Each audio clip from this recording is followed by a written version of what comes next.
നമസ്കാരം. കഴിഞ്ഞ 8 കൊല്ലത്തിലേറെയായി കേരളത്തിൽ നടന്നുകൊണ്ടിരിക്കുന്ന കിരാത ഭരണത്തിന്റെ രക്തസാക്ഷികളാണ് നമ്മളെല്ലാവരും. ഇപ്പോഴും അനുഭവിച്ചു കൊണ്ടിരിക്കുകയാണ് പിണറായി വിജയൻ സാറിന്റെ ഭരണത്തിൽ നമ്മൾ ഓരോ ദുരന്തങ്ങളും. ഇനിയുള്ളൊരു പ്രതീക്ഷ അടുത്ത തവണ UDF അധികാരത്തിൽ വരും എന്നുള്ളതാണ്. വന്നിട്ട് വലിയ മെച്ചമൊന്നുമില്ല. എങ്കിലും തമ്മിൽ ഭേദം തൊമ്മൻ എന്നുള്ള നിലയിൽ ഈ പറയുന്ന LDFിനേക്കാളും എന്തുകൊണ്ടും മെച്ചമാണ് CPM എന്നുള്ളത് കൊണ്ടാണ്.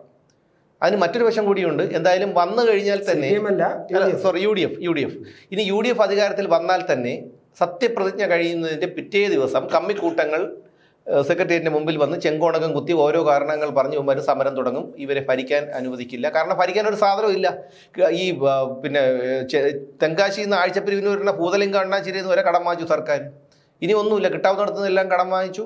എടുക്കാവുന്നതിൻ്റെ പരിധിയിൽ കവിഞ്ഞും കടം വായ്പ എടുത്തു. എല്ലാത്തിനും നികുതി കൂട്ടി.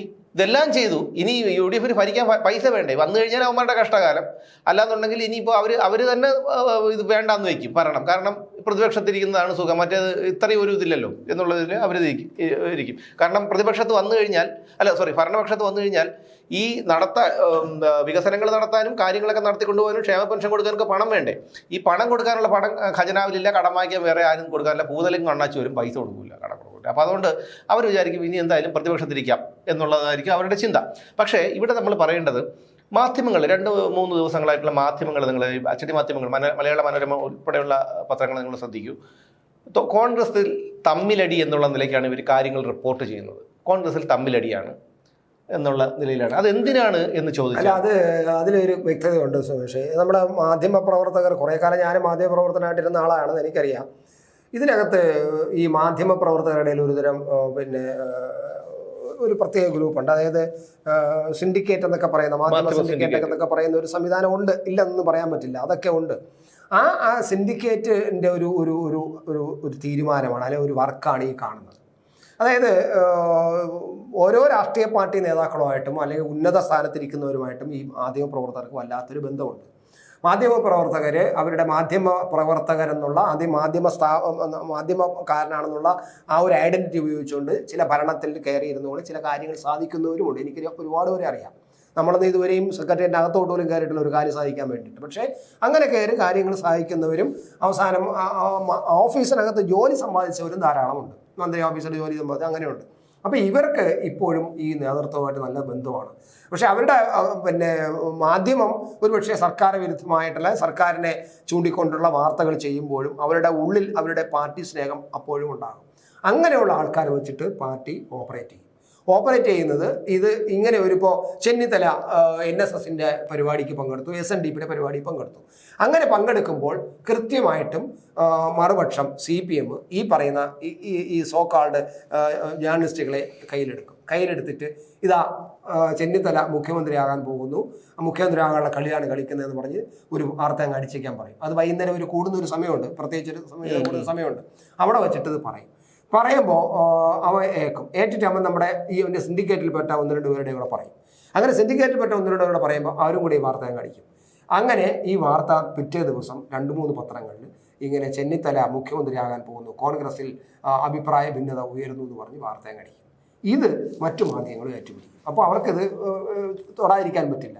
ദൃശ്യമാധ്യമങ്ങളൊക്കെ ഏറ്റുപിടിക്കും. ഇതൊരു വലിയ ചർച്ചയാണ്. ഇത് വളരെ തന്ത്രപൂർവ്വം, വളരെ തന്ത്രമായിട്ട് രാഷ്ട്രീയ പാർട്ടികളുടെ ഒരു തന്ത്രമാണ്. CPMന്റെ അത്തരത്തിലുള്ള കോൺഗ്രസും ചെയ്യുന്നുണ്ട് കേട്ടോ. കോൺഗ്രസും അങ്ങനെ ചെയ്യുന്നുണ്ട്.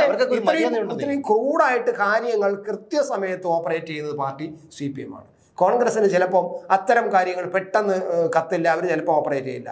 എന്നാൽ CPMന് കോൺഗ്രസിനകത്ത് അതേ മൈൻഡുള്ള ചില നേതാക്കന്മാരുണ്ട്. അവർ കൃത്യമായിട്ടും ഇടപെട്ട് മാധ്യമപ്രവർത്തകരെ പിടിക്കാറുണ്ട്. അത് എനിക്കും അറിയാം.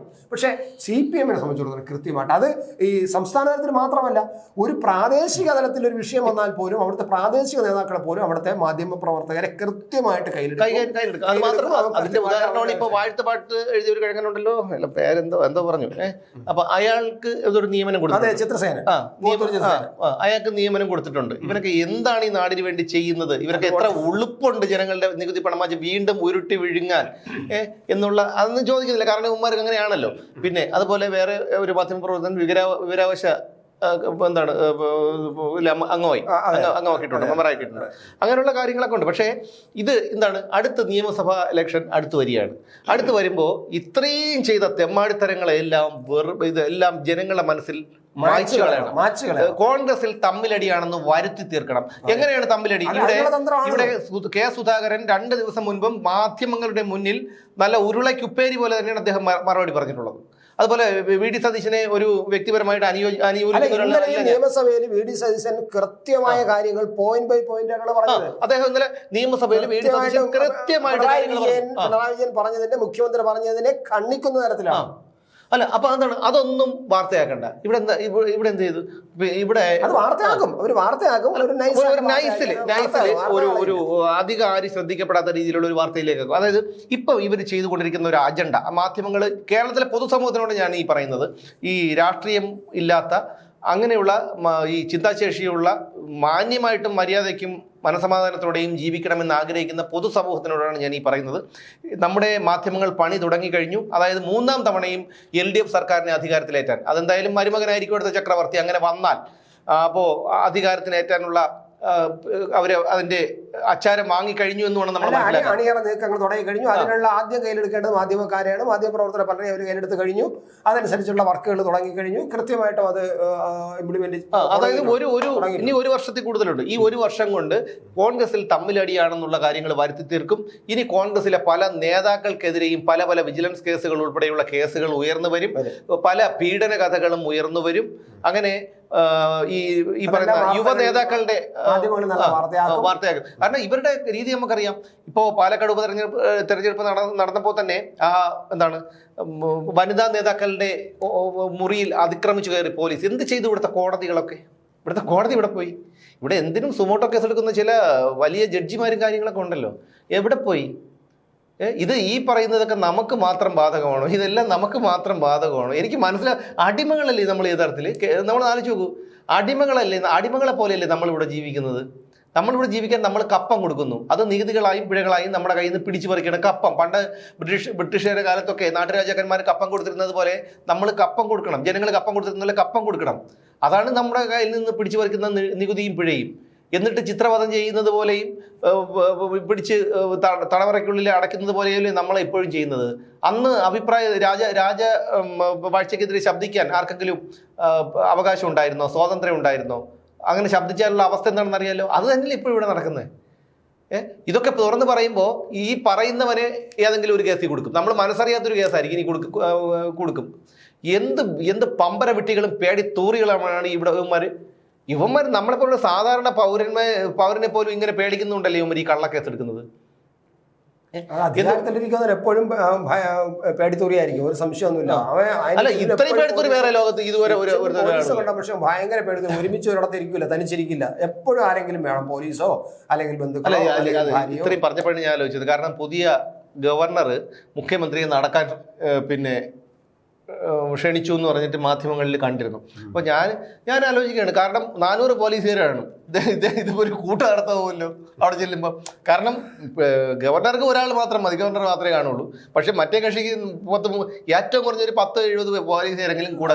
ഒരു ബസ്സിന്റെ ഒരു സ്റ്റെപ്പ് കയറാൻ വയ്യാത്തതിന് ലിഫ്റ്റ് വെച്ച ആളിന് എങ്ങനെയാണ് നടക്കാൻ പറ്റുന്നത്? ചേട്ടാ, എന്നെ കൊണ്ട് ഈ വയനാട്ടില് പ്രധാനമന്ത്രി നരേന്ദ്രമോദി ഉള്ള ചെളിയിലും മണ്ണിലും പാലത്തിലും കൂടെ കയറി ഇറങ്ങി, എല്ലായിടത്തും കയറി ഇറങ്ങിയപ്പോൾ ഇദ്ദേഹം ഒരിടത്ത് മാറി നിന്നുള്ളൂ. അതായത് നടക്കാൻ പറ്റില്ല. ആര് പറഞ്ഞ് മാറി നിന്ന്?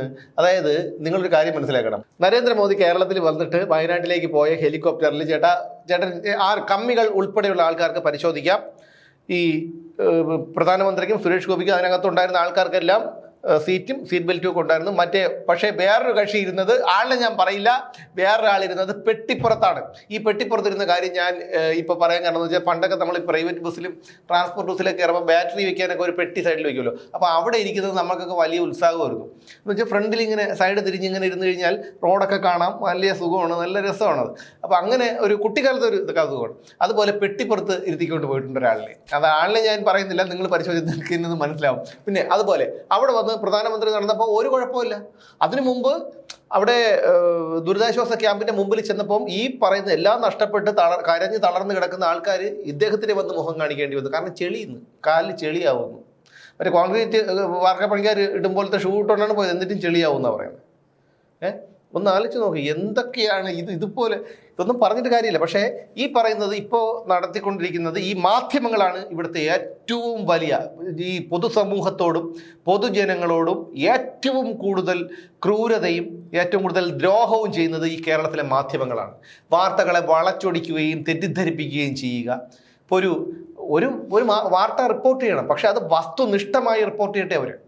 ഇവിടെ അൽ മുക്തദാർ എന്ന് പറഞ്ഞൊരു ജുവലറി ഉണ്ട്. ഈ ജുവലറിയെ കുറിച്ച് ആദ്യമായിട്ട് 1.5 കൊല്ലം മുമ്പ് ഞാൻ തന്നെയാണ് അത് വാർത്ത ചെയ്തത്. ഇതിൽ തന്നെയാണ് ഞാൻ സംശയങ്ങളാണെന്ന് പറഞ്ഞത്. ഈ കോടിക്കണക്കിന് രൂപയുടെ പരസ്യം കൊടുക്കുമ്പോൾ ആ സ്ഥാപനം എങ്ങനെയാണ് ഇത് നിലനിന്ന് പോകണമെങ്കിൽ അവരുടെ ഈ പരസ്യം കൊടുക്കുന്നതും അവരുടെ മറ്റു ചിലവുകളും വെച്ച് നോക്കുമ്പോൾ എത്ര കാലം മുന്നോട്ട് പോകാൻ കഴിയും എന്നുള്ളൊരു ചോദ്യമാണ് ഞാൻ ചോദിച്ചത്. പക്ഷേ ഇപ്പോൾ അൽ മുക്തദാർ ജുവലറി പൊട്ടി പാളിഷായി. അവിടുത്തെ നിക്ഷേപകരെല്ലാം അവിടുത്തെ ഷോറൂമുകളിൽ ചെന്ന് ബഹളമുണ്ടാക്കുന്നു. അതിൻ്റെ ഓണർ അയാൾ ഒളിവിൽ എന്തൊക്കെയാണ് പറയപ്പെടുന്നത്. പക്ഷേ ഇവിടുത്തെ ഒരൊറ്റ മാധ്യമങ്ങൾ ആ വാർത്ത റിപ്പോർട്ട് ചെയ്തിട്ടില്ലല്ലോ. പകരം അതിൻ്റെ ഇപ്പോൾ ഒരു 2 ആഴ്ചയ്ക്ക് മുമ്പ് അതിൻ്റെ ഉടമസ്ഥൻ്റെ ഒരു ന്യായീകരണം കൊടുത്തിട്ടുണ്ട്. അതിനുശേഷവും നിക്ഷേപകർ ഒന്ന് ബഹളം ഉണ്ടാക്കുന്നുണ്ട്. അപ്പം ഇതാണ് ഇവന്മാരുടെ കള്ളത്തരം. ഇപ്പോൾ യുവന്മാർ ഏറ്റെടുത്തിരിക്കുന്നത് മിക്കവാറും അതായത് നമ്മൾ ഈ പത്രം കാണുമ്പോൾ നമുക്കറിയാം കോൺഗ്രസിൽ ഒരു പ്രശ്നമുള്ളതായിട്ട് നമുക്കറിയില്ല. ഇവിടെ അങ്ങനെയാണെങ്കിൽ ഈ പറയുന്നത് സുധാകരനും വി.ഡി. സതീശനൊക്കെ വന്നിട്ട് ഇതേപോലെ മാധ്യമങ്ങളുടെ മുന്നിൽ പറയൂ. വി.ഡി. സതീശൻ ഇപ്പോൾ നിയമസഭയിൽ ഇതുപോലെ കൃത്യമായിട്ട് കാര്യങ്ങൾ പറയൂ. അല്ലെങ്കിൽ കെ. സുധാകരൻ മാധ്യമങ്ങളുടെ മുന്നിൽ ഇതെല്ലാം പറയൂ. അല്ല, ഇടയ്ക്കൊരു മൈക്കിൻ്റെ വിഷയം വന്നല്ലോ. ഈ മൈക്കിൻ്റെ വിഷയം വന്നപ്പോൾ പോലും നിങ്ങളൊന്ന് ആലോചിച്ച് നോക്കൂ. ഈ മാധ്യമങ്ങൾ, ഇവിടുത്തെ ദൃശ്യമാധ്യമങ്ങൾ എത്രത്തോളം അതിനെ ഇവർ തമ്മിലുള്ള സ്പർദ്ധയാക്കി വളർത്താൻ വേണ്ടി ശ്രമിച്ചു എന്നുള്ള കാര്യം അതിനെ കമ്മികൾ വാരി വിഴുങ്ങി കൊണ്ടുവന്ന് സൈബർ ഇടങ്ങളിൽ ഛർദ്ദിച്ച് വയ്ക്കുകയും ചെയ്തു. അപ്പോൾ അതാണ് ഇവിടെ ഈ മാധ്യമങ്ങൾ, അതായത് അടുത്തൊരു തവണ കൂടി LDF അധികാരത്തിൽ വന്നാൽ കേരളത്തിൻ്റെയും നമ്മുടെയും ഗതി എന്താകുമെന്ന് നമുക്ക് ഊഹിക്കാവുന്നത് മാത്രമേ ഉള്ളൂ. ഇനി ജനങ്ങൾ തീരുമാനിക്കട്ടെ. കോൺഗ്രസിൽ ഒരു വിഷയം ഉണ്ടായിക്കോട്ടെ, ഇല്ലാതായിക്കോട്ടെ, എന്തായാലും അവർ തമ്മിലടിച്ചോട്ടെ, കുഴപ്പമില്ല. പക്ഷെ എന്തായിരുന്നാലും ഇങ്ങനെ കട്ടുമുടിക്കുന്നതിനേക്കാളും അല്ലെങ്കിൽ സമസ്ത മേഖലകളും ഇതുപോലെ നശിപ്പിച്ച് കളയുന്നതിന് LDFിനേക്കാളും ഭേദമല്ലേ UDF അധികാരത്തിൽ വരുന്നത്? കേരളത്തിലെ ജനങ്ങൾ തന്നെ ചിന്തിക്കുക. ഓരോ ജീവിതവും ഓരോ കഥകളാണ്, വേറിട്ട കഥകളുടെ ഒരു കൂട്ടായ്മ. വേണമെങ്കിൽ നമുക്കതിനെ ഒരു നോവലെന്ന് പേരിടാം. അതുപോലൊരു നോവലല്ലേ നിങ്ങളുടെ ജീവിതവും? എന്താ, ശരിയല്ലേ? നിങ്ങളുടെ അനുഭവങ്ങൾ, കഥകൾ എന്തുമായിക്കൊള്ളട്ടെ, അത് കേൾക്കാൻ DNA ന്യൂസിലൂടെ ഞാൻ എത്തുന്നു. കഥ പോലൊരു ജീവിതം, അതിനായി ഞാൻ നിങ്ങൾക്ക് വേണ്ടി കാത്തിരിക്കുന്നു. നമുക്ക് ഒന്നിച്ച് കാണാം, കുറേ കാര്യങ്ങൾ സംസാരിക്കാം, വേദനകൾ പങ്കിടാം. നിങ്ങളുടെ വിഷയങ്ങൾ, അനുഭവങ്ങൾ അത് ഞങ്ങളെ അറിയിക്കേണ്ട വിലാസം താഴെ കൊടുക്കുന്നു.